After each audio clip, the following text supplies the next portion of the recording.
大家好啊，这里是索小河批评书。我们今天讲一个有趣的话题啊，也是大家很关心的，估计很多人很熟悉，就是这个唐纳德·川普做美国总统啊，一直以来被认为是一个神级啊，这个神级。所以神级就是用哲学的话来讲，就是在人看来是不可能的事情，它居然就成为事实，这就成为神级啊。你用基督教信仰的话来讲的话，就是神级就是上帝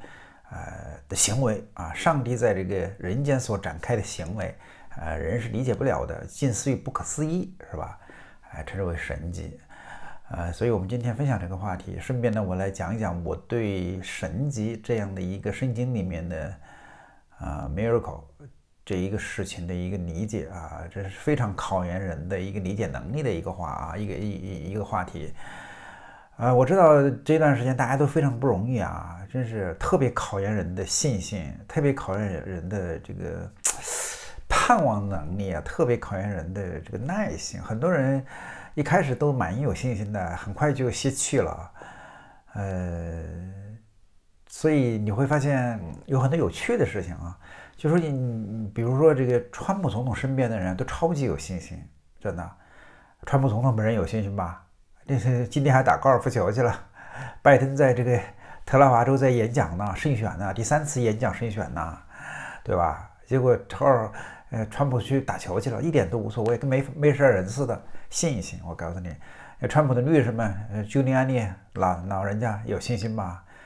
真是这么大年纪得了武汉病毒，没几天好了，又继续战斗，需要信心的。你看宁伍德、鲍威尔律师，是吧？还有那个白宫的那个年轻的发言人，美女的妈妈，超级有信心吧？今天给说的话不要太有信心了，真的不是一般人有信心。有人在这个美女发言人下面留言呢，就说：“哎呀，这么年轻的女生小孩才生下来没几天呢，看上去1岁多的样子，好可爱啊，真的像个小天使一样的。”但是一般人的意义上，你这么年轻，还有这个孩子，你现在还要生孩子，每个人都为以后的这个后路着想呗，是吧？如果川普真的输了怎么办呢？那以后他就无法在这个美国的政界混了呀，因为如果一旦川普真的输了，这个世界就被 Deep State 控制，美国就被民主党控制了呀。像他这种人，就以后再也不可能在公共机构寻找到职务了，不被迫害就不错了，是不是？这时候一个人，你说按照中国人的思路，都给自己留点后路的呀。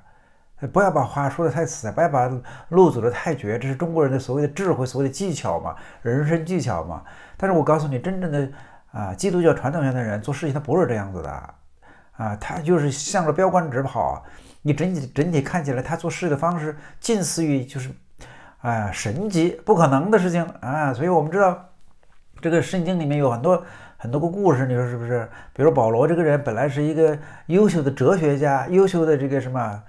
法官，对吧？警察优秀的这个罗马这个文学家，优秀的这个希伯来人这个叫法利赛人的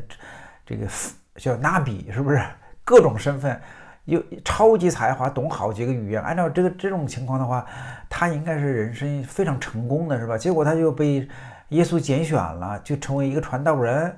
最后就是被砍头了。你说他怎么就走到这一步的呢？我跟你说，这是一种神迹，一般人坚持不下去的，知道吗？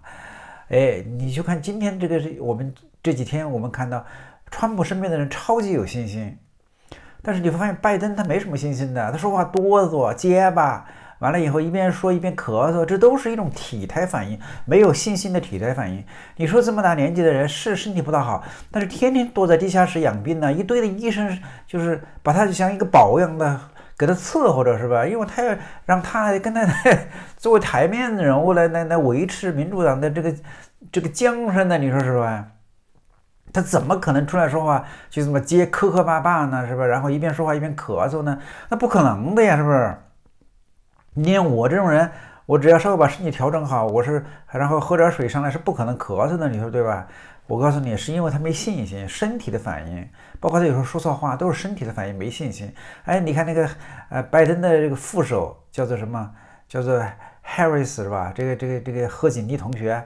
到今天为止他还在是参议员的身份呢。明天嘛，就是明天他要参加这个参议员的这个参议院的听证会呢，我刚才查了一下，那谁啊，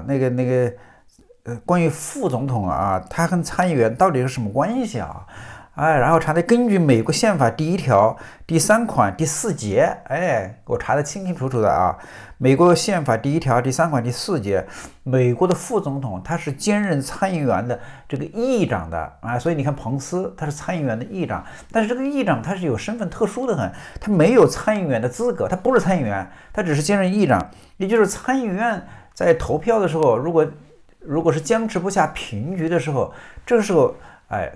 这个副总统的一票起决定性的作用，哎，能够打破平局，它有这么一个功能。但是，一旦没有出现这种大面积的一种这个什么啊，这个所谓的平局的话，这个副总统这个所谓的议长是这个位置是没什么意义的。所以，一般情况下，只要是认为自己已经妥妥帖帖的已经拿到了这个副总统的身份，也就是说啊，拜登和 Harris 已经3次在台上宣布自己胜选。自己已经是美国的后任总统啊3次了啊，我是之前说过的啊。但是到今天为止，这个贺锦丽同学还在是坚持他的参议员的这个身份，还没有辞去他的这个职务。这说明什么呢？我告诉你啊，有人说明这个参议员，说明这个 Harris， 说明这个贺锦丽啊，他心里没底。他特别担心有一天副总统也当不上，结果参议员也丢掉了，那麻烦了，那以后没得混了，那以后说不定他从此就告别美国政坛了，这一辈子的这个有人说他是靠睡上去的，那就白睡了，你说是不是？所以这说明一个问题，说明他没有信心。你从这个意义上你就知道啊，我们立足于这个信心这个词，然后我们再探讨或者是讨论一下川普总统他作为一个神迹出现，真的。我们人就是这样子的，这个基督圣经里面，他讲说，充满了神迹，你说是不是啊？上帝所行的这个痕迹和上帝的行为，在我们人看来不可思议的事情、不可能的事情，在我们这个世界成为可能，对吧？但是呢，圣经又告诉我们，你不要求神迹啊，对不对？就你如果信心不够，我给你，上帝给我们神迹也没用的。所以耶稣讲，就即便是我给你信了再多的神迹，你不信，你还是不信，你说是吧？而且保罗在这个哥林多前书里就直接就批评的这个2种情况，一个是叫犹太人什么求神迹，那希腊人呢是求智慧，这都是不对的，那说明犹太人求神迹，这是绝对是不对的啊！但是反过来又另外一个问题，当神迹出现在我们面前的时候，我们必须要相信它。因为人就是一个有限的人，人离开了神迹是活不下去的，真的。因为我们人的信心不够用，我们经常人出现摇摆啊，你知道吗？就是如果一个国家一个时代如果没有意向的话，所有人都迷糊了，所有人都消沉了，所有人都萎靡了，知道吧？这是个很有趣的事情。所以关于神迹，你如果去求神迹啊，上帝你给我下一场雨吧，上帝你让我生个儿子吧。啊，上帝，你让一个处女怀孕吧，这不可以这么求，真的。但是，一旦如果上帝真是有神迹降临的，你要相信他。你所谓的相信是，在你看来不可能的事情，你去妥妥帖帖的相信它是真的。哎，比如说圣经里面说玛利亚作为一个处女，她怀了孕，这是不可能的事情，你说是不是？是不是但是你不能按照人的逻辑去理解它。你如果按照人的逻辑去理解它，那就是一个道德事件，那就毫无意义了。那就说明你对圣经没入门。但是你也不能不相信它，说不可能嘛，你说明你对神迹没有信心。今天的美国就处在这样一个时代啊，所以有人就是翻了很多有趣的材料啊，就讲说这个川普总统啊，其实他的身上有一堆的神迹。你比如啊，我们都知道美国有一个基督徒叫 Mark Tanner， 他早就写过一本书嘛，叫做《川普预言》嘛。他是2011年的时候，他就听见上帝对他说话，说川普这个人会当总统。他当时觉得不可思议，2011年还是奥巴马做总统呢，是不是？还搞得这么欢的时候，是吧？他就怎么可能呢？是不是？而且川普就是一个普通的纽约的一个富人而已。他还说了一句啊，这就是那个地产商川普吗？他说是的，上帝告诉他说是的。他将信将疑，但是他把它记下来了。哎，但是这个竞选总统的时候，这个结果川普没有竞选总统，当时是罗姆尼竞选的是吧？所以他就把这个事忘了。所以过了一段时间，到了2016年之前了，他又听见上帝对他说。啊，我会拣选一个叫川普的人，你正在听总统的声音，我要拣选他做总统。哎，你觉得这个很有意思，所以他就赶紧把这个2次听见的声音呢，就写成那本书啊，叫做这个川普预言。然后他说上帝怎么告诉他的呢？他说我将使用此人为美国寻求荣耀、尊重与复兴美国将再次受尊崇成为世界上最强大、最繁盛的国家美国将会前所未有的强大再次成为其他货币的判断的标准。那些逆天的势力会为此震惊，会为此发抖因为他们惧怕我选中的人。他们说，这个人知道我们的花招和诡计，我们已经掠夺美国几十年了，我们将如何阻止他呢？然后神说，没有人能阻止我要做的事情无论逆天势力如何去做，都不会影响他，我会保护川普然后这个神也告诉这个Tanner 说这个川普一定会连任的，你放心好了。在下次的选举中这个他们就是 Deep State 将花费数十亿的美元想这个什么把这个川普总统拿下来这就像把钱冲进马桶一样白费力气让他们浪费金钱吧，因为这些钱属于邪恶的用于邪恶的，但是他们不会成功。这对于我选择的这个男人而言，下一次选举是一次大清扫。这可是2016年说的话2016年这是这个今年的大选没有开始说的话，在《川普预言》这本书里面有所以他很有意思然后他还说这个川普在他的两任这个任期就是8年之内将会任命5个大法官第一任里面他已经任命了3个了，那么接下来在第2任呢，他还会任命2个大法官所以这个很有意思这是一个很有趣的神迹，现在在美国的传的很多的美国这现在传的第2个很多的神迹就是阿米士人说在这个2020年中间有这个阿米士人是100%的，只要你到达了美国的这个法定年龄的这个这个公民的资格，你就可以去投票所以他们今年的阿米士人100%的投了川普，没有一个是投拜登的所以他们说赶着马车走出他们的地方为川普投票成为此次美国大选的一道神迹一道奇观，而且打破了他们以前好多年的规矩允许别人给他们拍照摄影发到网上为川普助选了。你知道他们的生活，他们连电都没有的，就是汽车也不用的也很有意思的所以这个阿米士人他们是这个从来不拍照的，因为拍照这个人是拍照这种事情会让人助长这种虚荣变得很自我，就是所谓的自恋你像我这个人，就有时候我会把这个油管上面随机抓的拍照片，我会把它这个什么从这个油管上面把它截屏截下来，然后放在我的这个脸书上面或者我的这个 Twitter 上面。为什么？因为我是个很自恋的人，爱虚荣，知道吗？你觉得自己这个照片，因为你不是摆拍的嘛，你是随机，他就是给你咔了3张嘛，然后我有时候发现有一张挺好看的，我就把它 P 下来，这就是人的虚荣心。我是一个虚荣的可以当饭吃的人，就这么简单。你看人家阿米士人他是不拍照的，他们说今年他们真的是100%的出动所以是典型的神迹，你知道吗？